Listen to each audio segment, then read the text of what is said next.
10 rasa mie ala Denda Putri.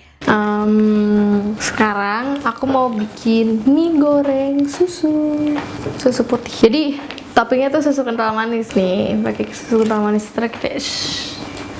Kayak bikin roti bakar. Cuma ini mie goreng. Kita bumbuin dulu deh. Tada, udah aku bumbuin. Sekarang kayaknya mie-nya udah mateng. Mau aku angkat dulu. Tunggu ya. Tada, mie-nya sudah jadi. Sekarang aku aduk dulu.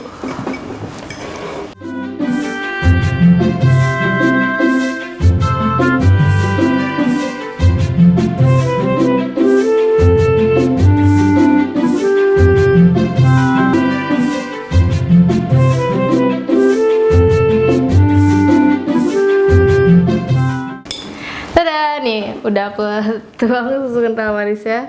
Nggak begitu kelihatan jelas sih, cuman ya ada di atasnya sini. Langsung kita coba ya. Enak nih kayaknya nih.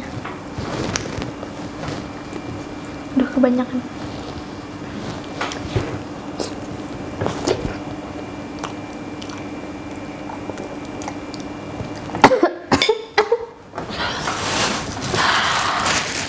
Well.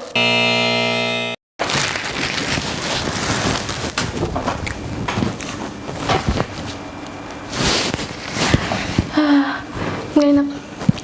Jangan dibuat, jangan ditiru. Adegan ini tidak boleh ditiru di rumah. Ini tuh rasanya nggak enak banget, enak. Bayangin aja asin campur sama manis. Udah gitu susunya susu kental. Gimana nggak makin enak? Rasanya aneh. Jangan coba-coba.